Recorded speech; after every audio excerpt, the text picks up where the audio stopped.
Okay, I'll serve as moderator. You are welcome to ask questions to individual panelists or to the panel as a whole. If you would, when you ask your question, identify yourself so they know who you are, and we can and we'll go till roughly 1 o'clock, and then we'll have a lunch waiting for all those who care to stay. So please.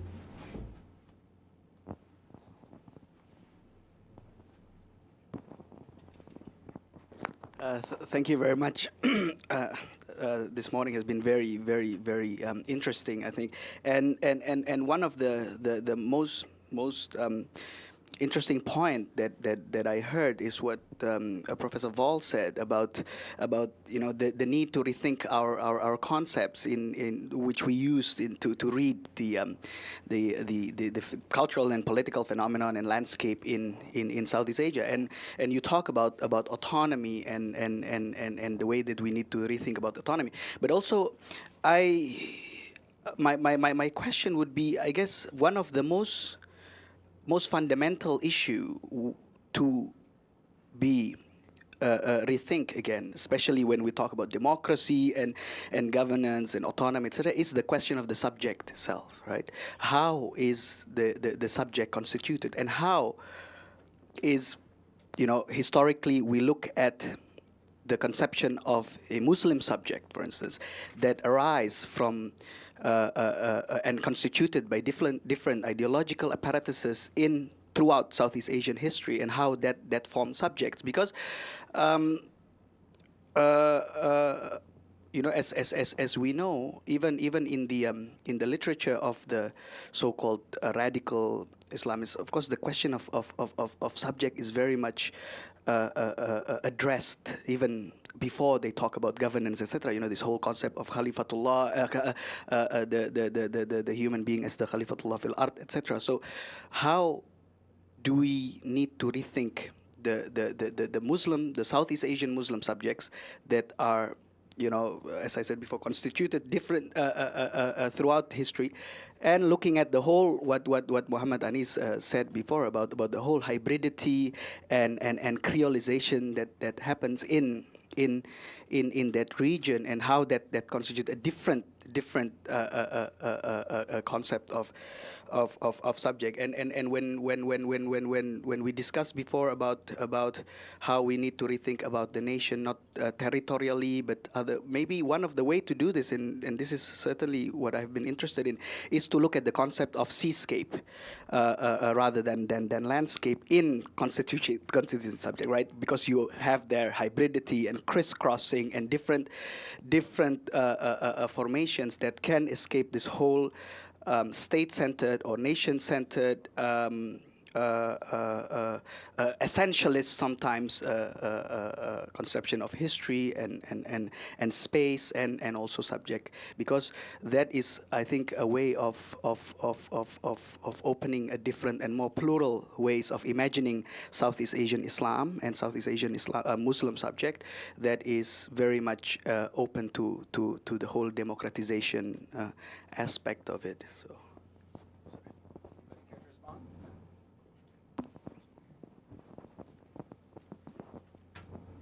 I believe that, can you hear me? Is that all right?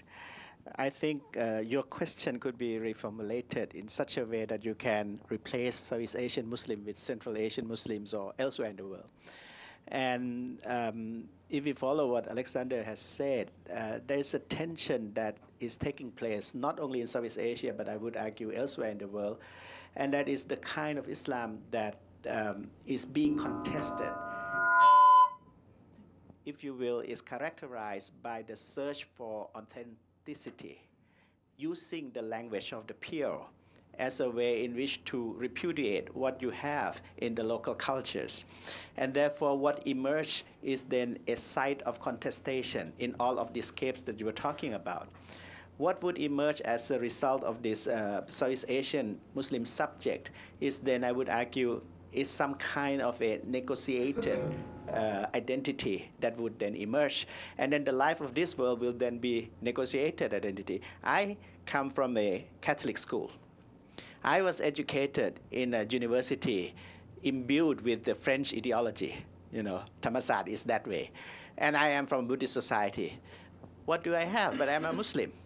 So the identity that you have before you is a negotiated identity. I pray 5 times a day. I'm a practicing Muslim, but that is, I think all of us is trying to do. And that is the subject that has become constituted.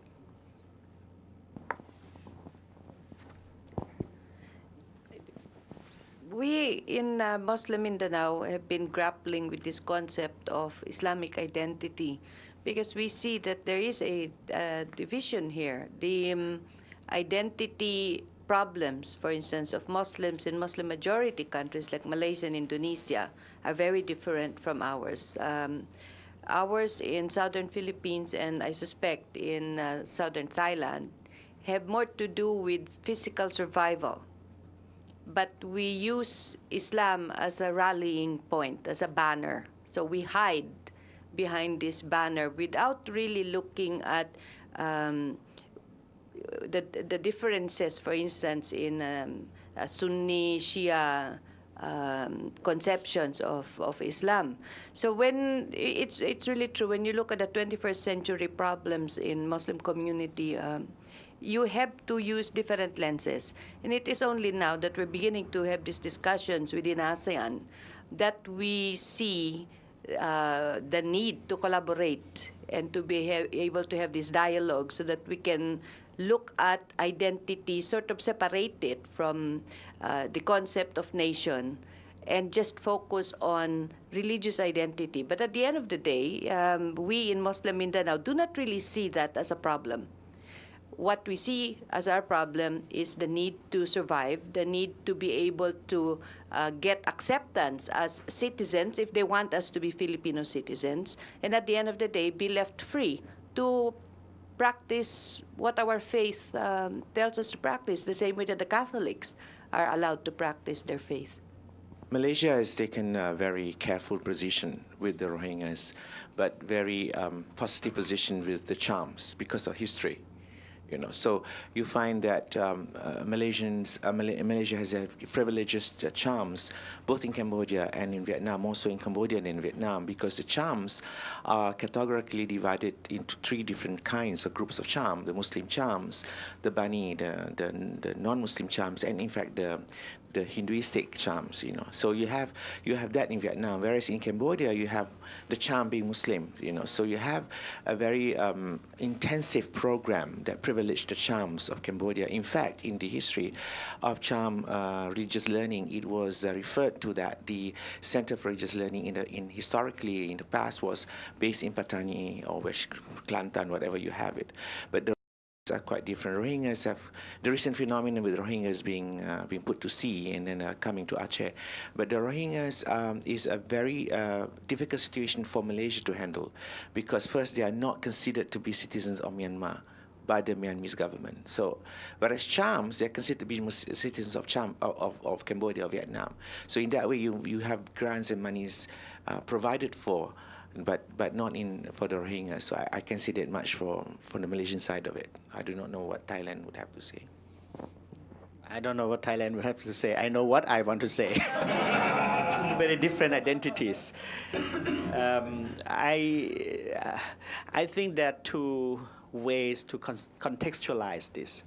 One is the reality of the nation state itself, with their own territoriality and national boundary. I think that makes it very difficult. Then when you have people like the Rohingya coming, the first question is that who are they? What is their origin?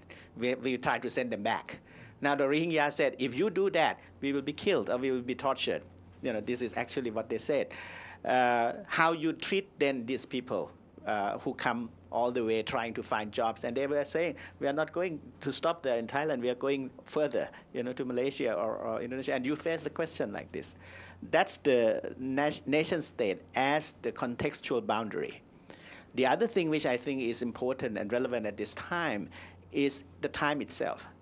You are now facing a situation where Southeast Asia at the moment is considered being under threat by terrorism. Case of the Cambodian Cham. I was in a meeting one day, and next to me was one of the high intelligence officer speaking to the parliament. And what he was saying is that, look, we have to be worried because we have information saying that the Cambodian jam coming into Thailand, that number, and then they never leave. Next to me was a human rights lawyer who said that, these people are going to Malaysia for the very reason that Anis was saying. They are looking there for a job and they are welcome there. They're not welcome in Thailand, but they're welcome in Malaysia. And therefore, they don't need to go back in some ways. And this, they don't know. And this, they have been sensitized by the climate of fear perpetuated by the time we are in. That is, the post-9/11 kind of global war against terror that was very much advanced by the Bush administration. I don't know about the Obama. I feel that he will be hard-pressed to deal with the legacy of the Bush administration. He is one man. Other questions?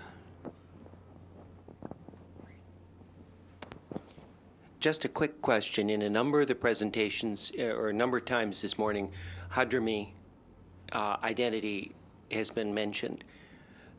In the 21st century, is there a future for a distinctive Hadrami identity in Southeast Asia?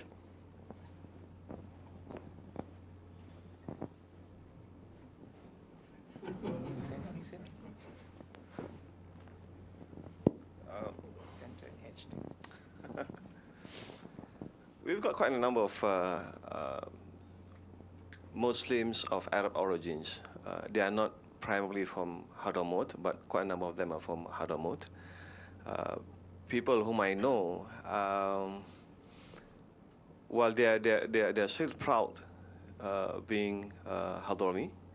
But I think in terms of identity, in terms of the outlook, by virtue of the education, interactions, and contextualizations,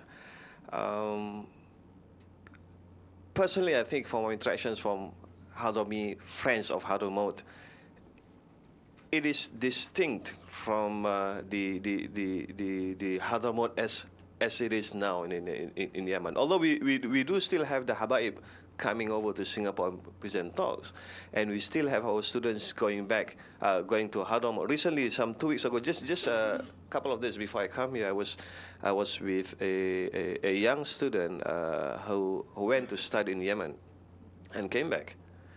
And after all that years, about 5 years or 6 years in Yemen, and then came back to Singapore, and he did not return to Singapore throughout that 5 years, only once, I think, or twice.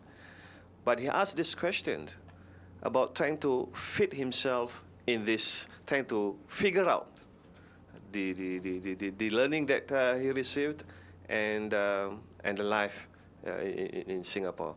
I think that what I've been saying about the contextualization, negotiating with the local realities will continue, and Singapore with its free flow, the globalization will make this more intense in the future.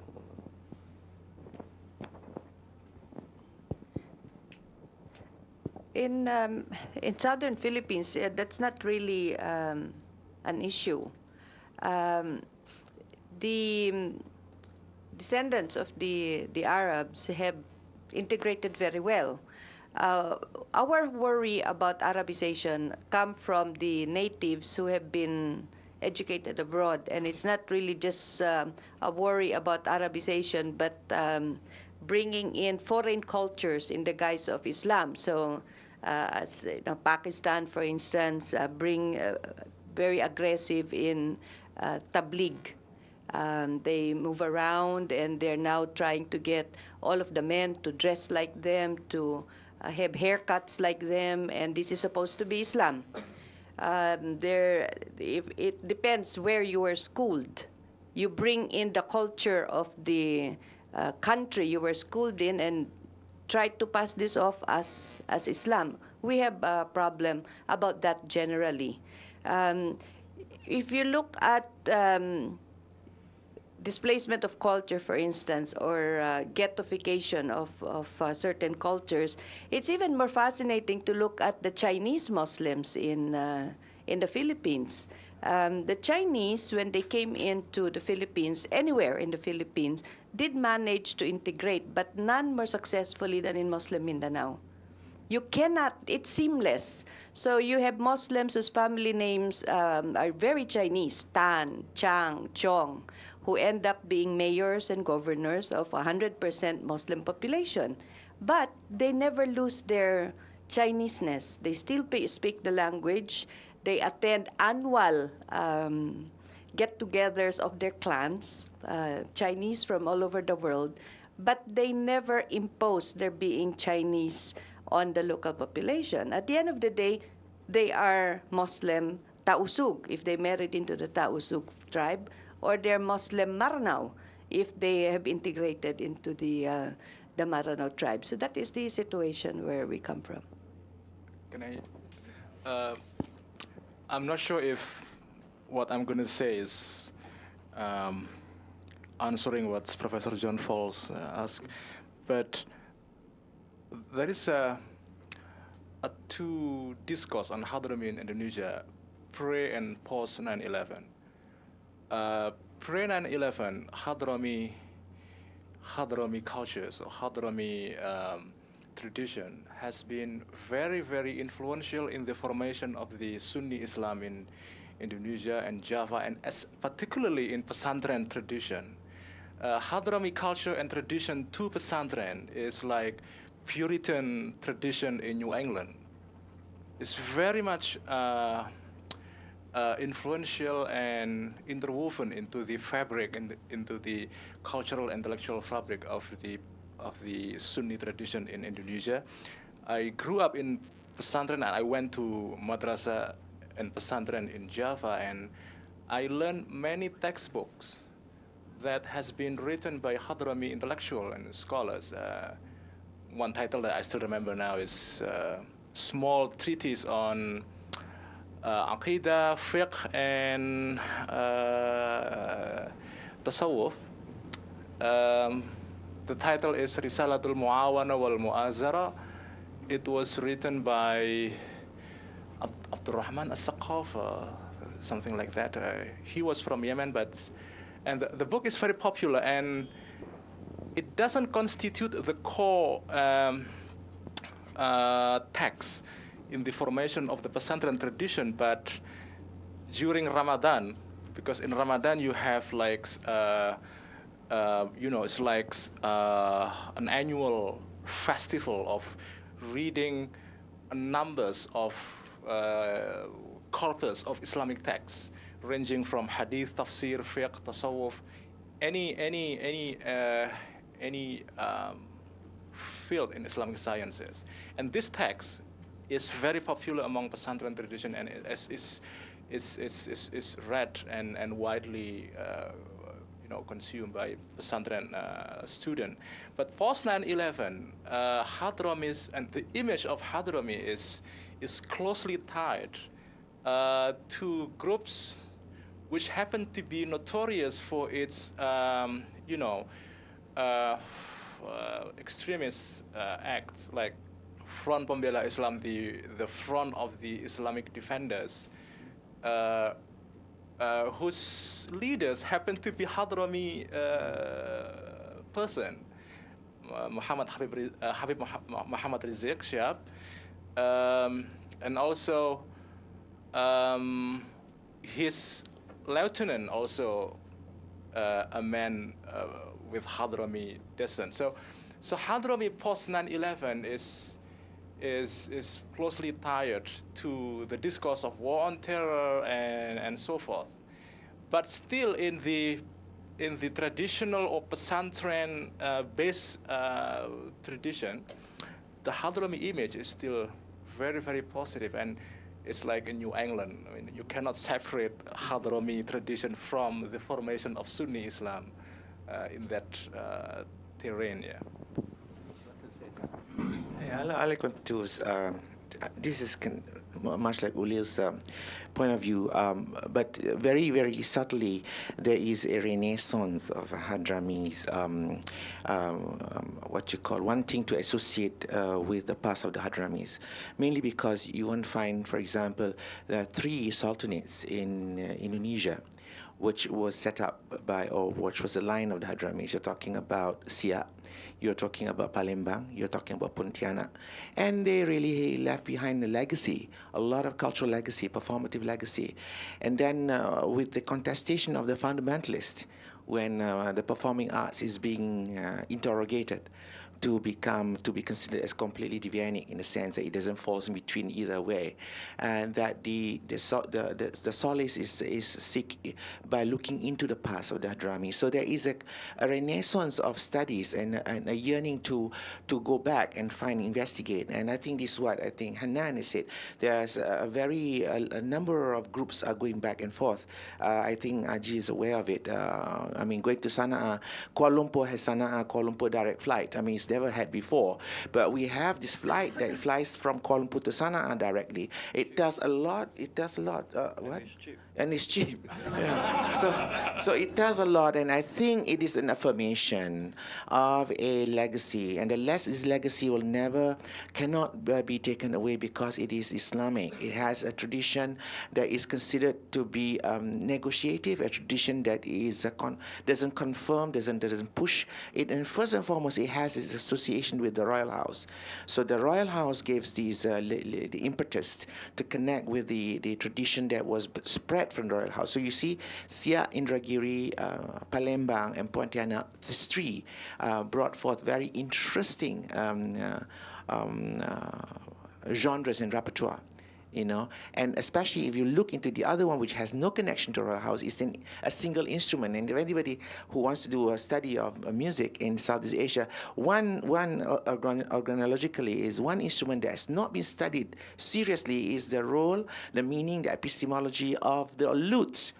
The lute, which has taken many names, you have Gambani Magambus, you have many, and this is from the oud into a very beautiful kecapi-like instrument, but it's lute. And it has been played and performed and inherited from generation to generation among the coastal maritime Malays. And it is really a Hadrami instrument and Hadrami tradition. And that signifies today, if one plays the oud, the lute, or the gambus, it signifies the connectivity of an ancient line, And I think this is perhaps something which should be investigated. Yes, I think in performing arts, there is a rebirth and interest of going back, and very many young Hadrami descendants in Malaysia, in Singapore, are relearning the tool or relearning the music. I mean, at one time before 9/11, there was very few people lining up to learn the oud. Today, oud masters can make a lot of money. So I hope that makes So one of the goals of our conference was to problematize for people the connection in the American view of Islam as being Arabic and Islam being the same thing. And I think you've done that very nicely for us in showing that there are other versions. I'm wondering in Southeast Asia, though, as most Southeast Asian Muslims I know are primarily seeking to be good Muslims, how the tension, this core, the center, edge, periphery, this sort of Muslim and Arab, and particularly even specifically Saudi sometimes, presence is creating a tension for Southeast Asian Muslims about am I a good Muslim, am I not a good Muslim? What are the sources of authority in Southeast Asian Muslim lives, particularly related to the Arab world?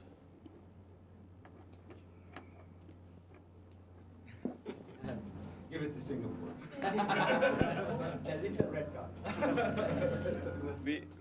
We must not deny the fact that there is such tension until this very day. The question is, how is this tension managed, negotiated, contextualized? Giving example of 2 days ago when I was speaking at the Georgetown University, I gave examples of the ulama, the religious elites who are trained in Middle East, particularly in Azhar, Saudi, and so on and so forth. Truly, when they first came back, returned to Singapore, to different contexts, I must say we, because I belong to that group also. we struggled. We're trying to understand. I remember even the matters of how you dress, the batik, I should have. I brought my batik just to demonstrate. The batik has become an issue. It was seen as women-like dress, so it's not proper for the men to put on batik. And it was a big debate. It was a big issue because the graduates from Medina and Azhar, and then they engaged in debate, blah blah blah blah blah. But it did not last long. And even this very champion, those who advocate and champion this idea, quickly reoriented themselves, so to speak, and contextualized. And we see quite a number of them appreciate the difference here. So now not only the male can put on batik conveniently, without having to fear that someone will say, hey, this is bid'ah, this is tashabbuh bil muslimat. No, yeah, following. But even the ulama themselves, the Asatidhah, myself included, can put on batik comfortably without any fear. So what I'm trying to say, we do admit that there is this tension and it is continuing, but with constant engagement and this is part of things that I'm doing, is to bring these elites, these graduates, to continuously engage and discuss, to contextualize, to understand our local realities. And if you refer to our website, I didn't bring the book. We recently started a project, what we call the SMI project, the Singapore Muslim Identity Project, which includes 10 desired attributes of a Muslim community of excellence. We attempt to describe what does it mean to be a Muslim in Singapore. We hold strongly to the principles, but we also appreciate the local realities. And there was a heated debate between the ulama, the Asatidhah, and others. So if you care to read the report, there is a brief chronological and historical background to this debate. It was a very interesting experience. I'd like to add this. Charlie likes to problematize, so let me help you. We problematize it further, from what Hanan has said. I think there are different levels of tension that we should speak about. At the personal level, there is that tension. I am not trained as a social scientist from the Arab world. Do I have the authority to speak about Islam? So at Georgetown, you have a book come out, I think by John Esposito, and perhaps you also, who speak for the Muslim. So from the personal level, you go to a social public level. Who should speak for Islam when you have, in the case of the destruction of the Buddha image in Bamiyan, for example? Who should speak for it? And the result is, I think, also problematic, because in countries such as Thailand, the Muslim leaders sometimes choose the comfort of silence rather than speaking out, so that they don't have to confront this tension. When I wrote about it, I'm not quite sure how the Muslims take it, but I got quoted by the greatest Buddhist monk in Thailand, saying that he is the only Muslim who talks about it, and in some way. So, but do I have a right? Because when I speak out for that, the question of authority comes back. Who am I to say that? I'm just a crazy political scientist sitting teaching politics and novels. What do I know about it? So all these tensions are there, in the level of how we approach the question you're talking about. And we are felt. But sometimes we choose the comfort of silence rather than attacking. I think the Muslims in Southeast Asia have started to really find their voice. I'll give you two little stories. One has to do with Muhammadiyah. Every year they organize this annual conference for world faiths. It's an interfaith conference. And every year Muhammadiyah puts on a performance of Indonesian dances and music. And I understand that every year the Iranian ambassador leaves the conference before the dancing and the singing starts. And we asked our friends from Muhammadiyah why this is so. And they said, well, just because we are Muslim, it doesn't mean that we have to give up our culture. So these are Indonesians. These are, well, the two largest Muslim organizations in the world are in Indonesia. And they are finding their voice and they're saying, well, this is halal. So, la halalification process. The other story came from Surin Pitsuan, who's now the Secretary General of ASEAN. And Surin Pitsuan told us that he had the occasion to meet with Ayatollah Khamenei, I think. And he asked the Ayatollah, who do you think is more pious? The Muslim who lives in Saudi Arabia, follows all of the rules diligently, or the Muslim who lives in Bangkok or Manila or London, who is swimming in an environment where he has no restrictions, but who tries as best as he can to be a good Muslim. And the Ayatollah said, well, definitely the one who's not living in Saudi Arabia. So, so I think Muslims all over the world, especially in Southeast Asia, are really finding their voice and now daring to come out to state what is Islamic and to debate with intellectuals and religious leaders from the Arab world about what is Islam and what is not Islam. Just a quick response. There is a joke that Quran came down or revealed in Hijaz, in Saudi Arabia, or in Arab land. But then after that, the tradition of recitation of Quran is in Egypt. Egypt has a very beautiful Quranic reciter. But the whole teaching and injunction of Quran is meticulously applied, not in Arab land, but in Southeast Asia, in Indonesia. So the joke runs, Al-Quran nazala fi Makkah, wa quri'a fi Misr, wa umila bihi fi Indonesia. So, I mean,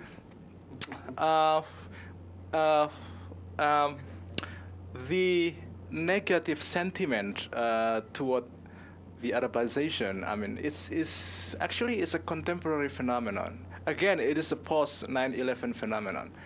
And this sentiment is very much shaped by the global discourse on the war on terror, and in a way, it's like a remanifestation of the old hostility between the traditionalist Islam and the Wahhabi, because what is called as the Arabization, it's actually very much tied to the phenomenon of the Salafi, aggressive Salafi movement that gets funding from, I don't think that it's get funding from Saudi government. Maybe some money from the government in Saudi Arabia went into this movement, but mostly it came from the non-governmental charity, from the mutabara'in as they call it. So it's very much tied to that process of the aggressive Salafization of the society. It's happened in Bosnia, it happens in Central Asia, it happens in Indonesia, and I think also in sub-Saharan Africa, in West Africa as well. So this aggressive Salafization has provoked a response from the traditionalist Islam to it. So this is like an old story of debate between kaum muda and kaum tua, between Tajdidi movement and the traditional type of Islam, and so forth. But the difference is that this new discourse is very much framed within the new discourse of war on terror. Yeah. Assalamu alaikum and good afternoon, everyone. I'm Nurseha Yunin from Michigan State University, a PhD student over there. And being an education major, of course, my question will be related to education. And I'm very much fascinated by the idea of the center and the edge and the local context in building the curriculum, especially for madrasah school, and especially the way forward about teaching being less and learning being more, and using activity-based that is very localized. How do we see our way forward, especially in the region where we are at the moment? It's at the edge, but hopefully, inshallah, in the future, we might be at the center of reference. So how do we see ourselves moving forward in collaboration, in partnership, in networking? Because I know madrasa or religious school are very much in the hands of the community, especially in the state where I come from. I'm actually from Sarawak in Borneo, and in Sarawak, the religious school is in the hands of the state government, not the federal institution. So how do we collaborate with Singapore, with Philippines, with Thailand, Vietnam, and Singapore being way ahead of us? So I'm very much interested in that way forward. But what is your opinion on how do we see ourselves moving forward in that direction?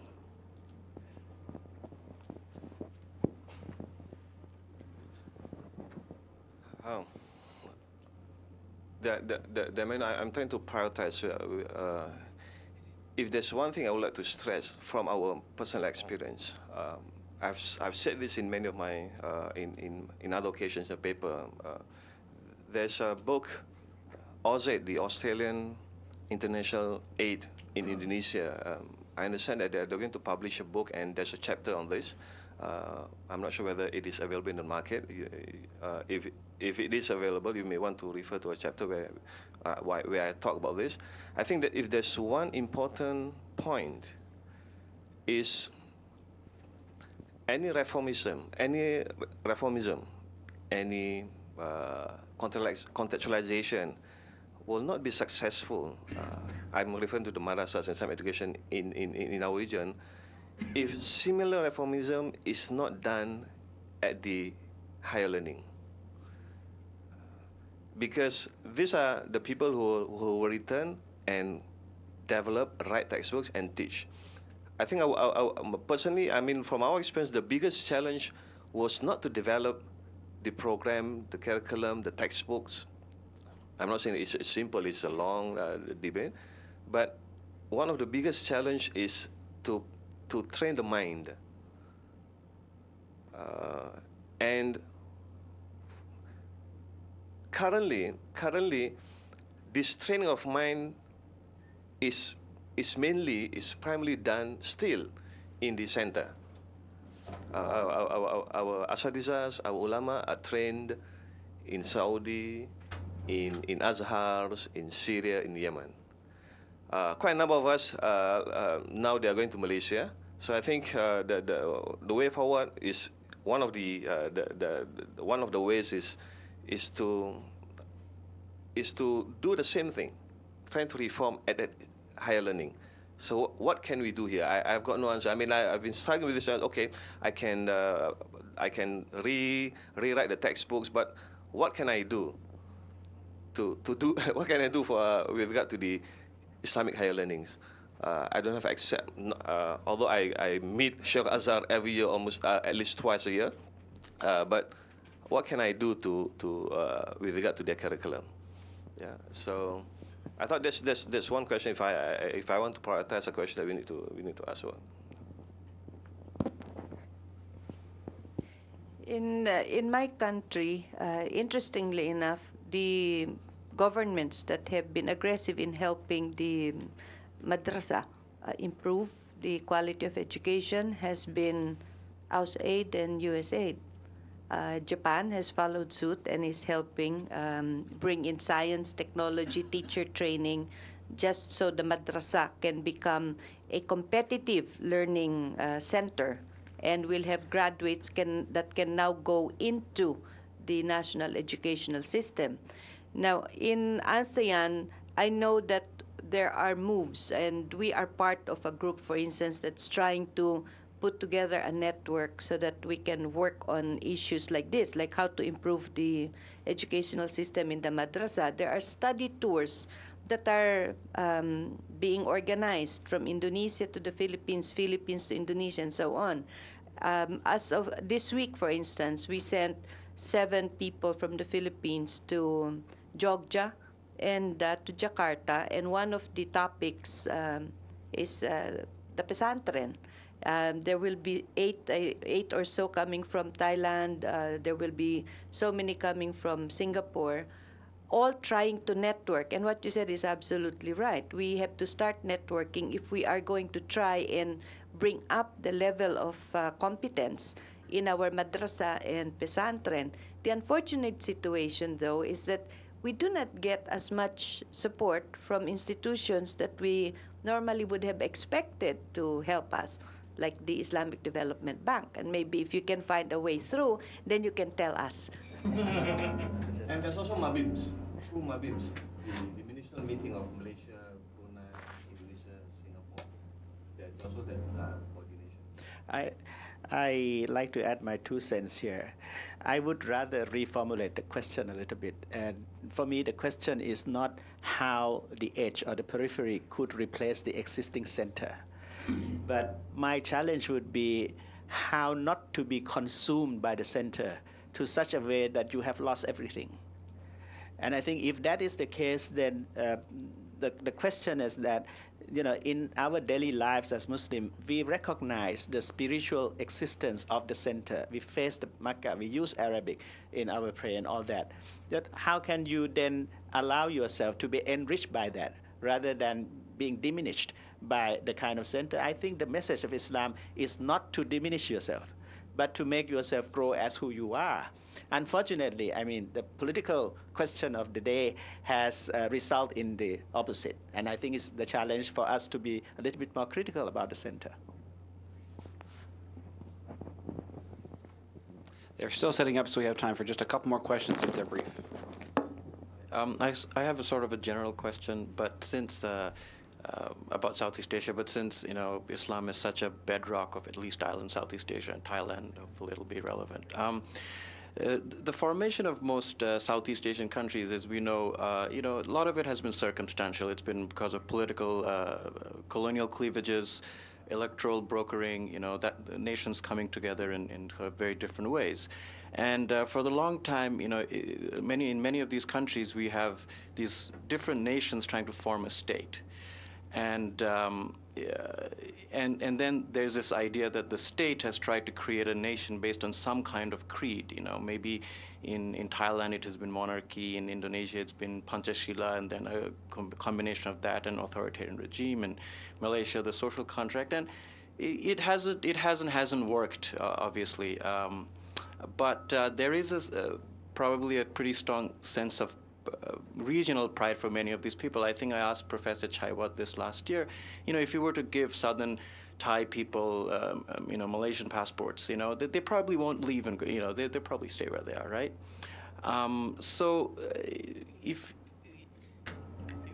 there is this issue, this idea of this state trying to form a one national idea has been difficult, and it's been, like we've been talking about, even the idea of democracies and all these ways of forming countries are becoming so last century, and now we have to look and find out new ways of looking at these nation formations. So I guess my general question is, and maybe autonomous states within countries have been some expression of this way of keeping an arrangement. So if you were to look in the future of the kind of countries that would be in Southeast Asia, how would you think the political arrangements would lay out eventually? I guess that's sort of my question. This is a political question. You answer. Oh no, you answer political question. I'm apolitical. Thank you. I just want to read out my. The response first. Oh, yeah. Do you want to try? I don't want to answer, directly the question, but I would point out the case of Aceh. The case of Aceh came into my attention just recently when I was struck by the research done by my friend in that part of Indonesia. The discourse of Aceh is very interesting because Aceh struggle against Jakarta started as sort of nationalist movement. So it wasn't. It was never in Aceh independent struggle against Jakarta that Islam became the marker of this movement. But so it was nationalist or ethno-nationalist movement. But then after the Reformasi in 1998, the discourse of Aceh suddenly shifted into the discourse of Islam and the application of Sharia. The demand of Acehnese before Reformasi was entirely focused on revenue sharing, injustice, military occupation of Aceh, and so forth. So the issue is the justice. And then after Reformasi, the issue and the discourse of Aceh, I mean, is just totally reframed.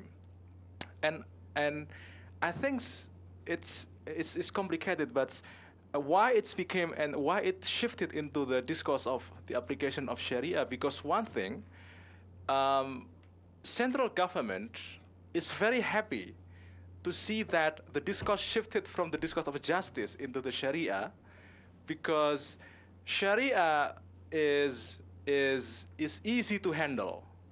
So that's why in 2001, the Jakarta conceded, the central government conceded to give Aceh special autonomy.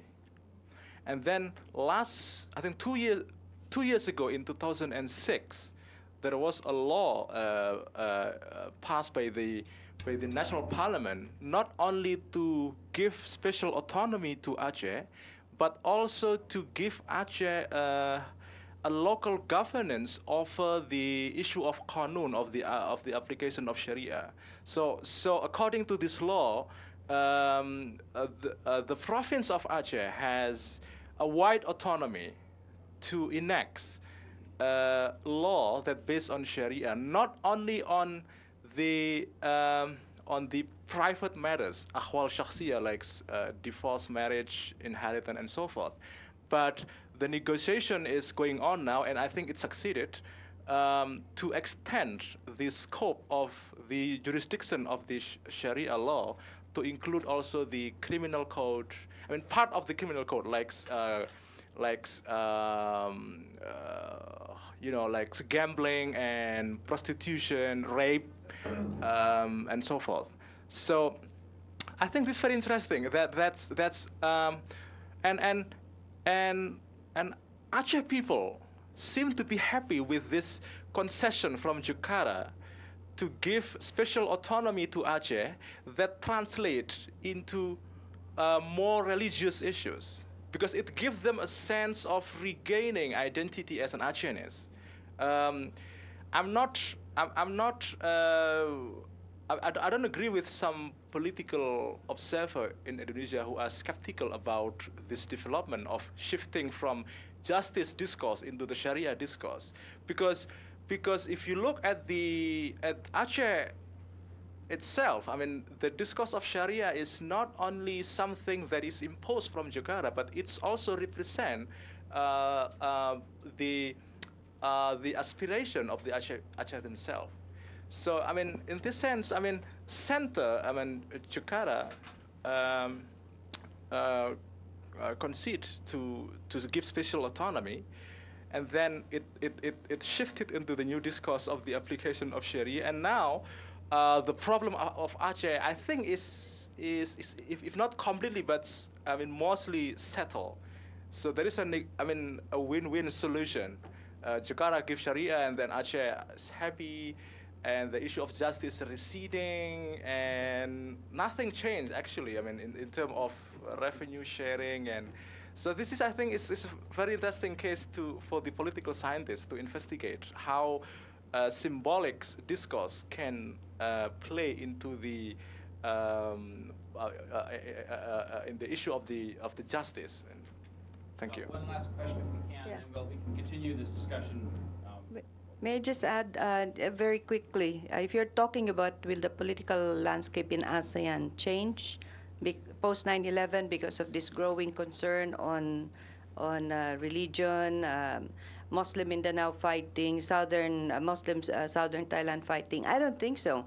ASEAN just ratified its charter, and the governments who are in ASEAN are not going to allow further dismemberment of states. It's going to be very difficult.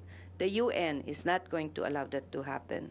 But the idea of the right to self-determination being guaranteed by more autonomy. That, I think, is a possibility for us in the region. So southern Thailand, I think that is a workable solution for them, although they might not want to call it autonomy because the Thai government won't want to do that. In the Philippines, the liberation fronts, the Islamic liberation fronts, are pushing for greater implementation of autonomy, but they are unwilling to give up the right to self-determination. So, but no change of boundaries, I don't think so.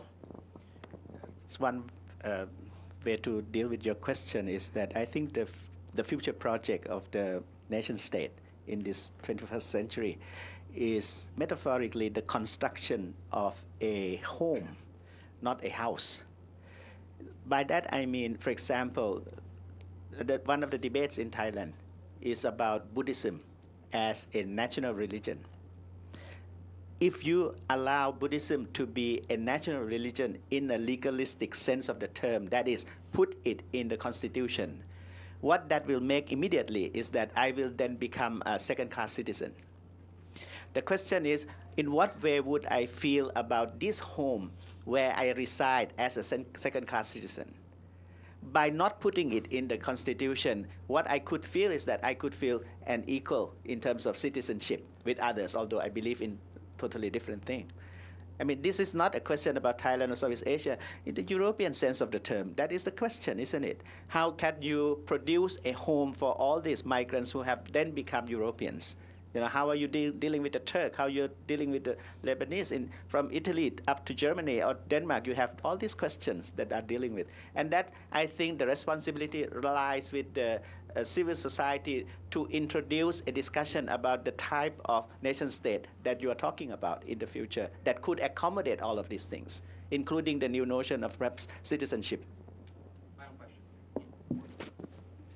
Thank you. My name is Mujib. I'm from Indonesia. I'm a graduate student in Sociocultural Anthropology of Michigan State University. My question is directed to Mr. Hassan, Professor Chaiwat, and Mr. Ulil.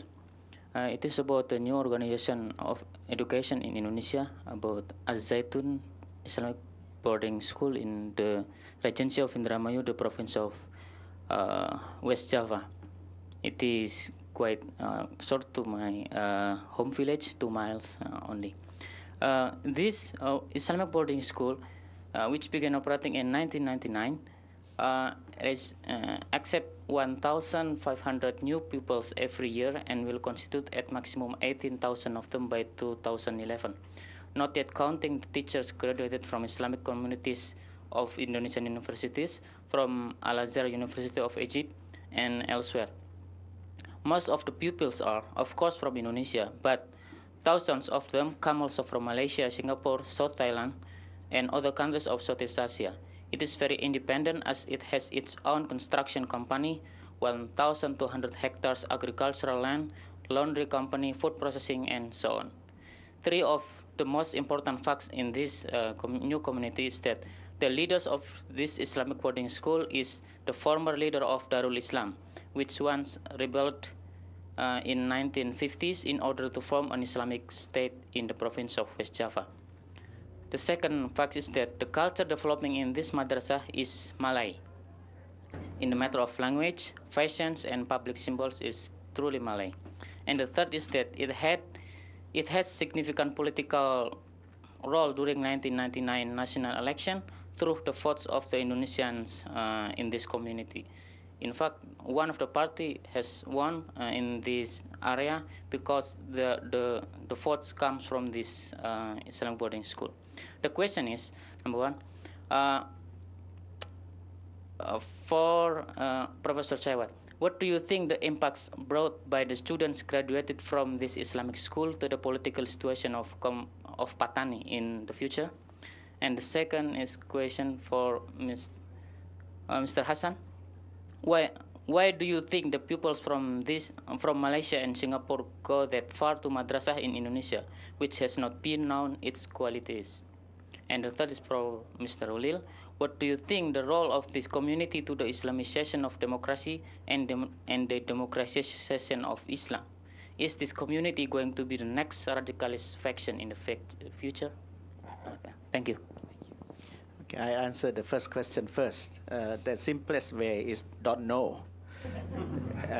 But if I were to think about this further, then I would say it's the responsibility of the Thai state to try to find a way to accommodate people coming from all sorts of different educational institutions, including the case that you were talking about in Indonesia.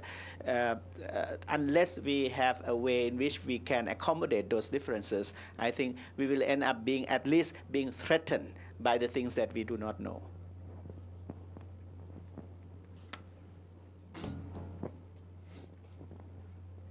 I'm trying to appreciate the why of the question, the context and why of the question. What's the perspective? If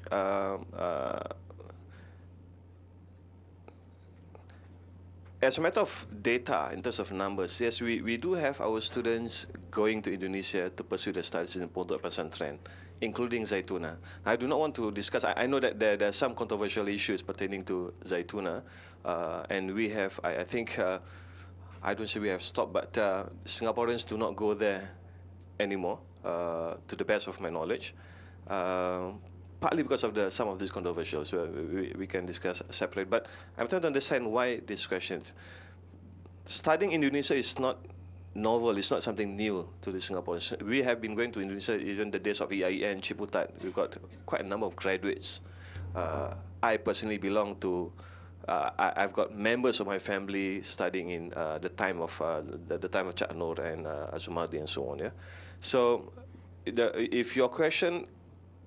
If I'm trying to understand, the concern about the impact of influence or terrorism and so on, it is also important to note here that in Singapore, those who are involved in so-called extremism and terrorism, none of them from madrasah's background or from these pondoks or which you mentioned. In fact, all those are detained actually in Singapore. They are self-learned, and probably they've got contacts directly with Abu Jibril, Abu Bakar Bashir, and so on and so forth. So they did not go through formal training from the pondok, neither from local madrasas nor from overseas pondok. So that I can share with you. But probably I'm trying to understand why the question. Are you asking for data, names, or why the question? Well, I know there was one more part of that question, and there's some more discussion to be had here, but why don't I exercise Chair's prerogative? We've got a crowd out there who's going to storm the doors with the food in a minute.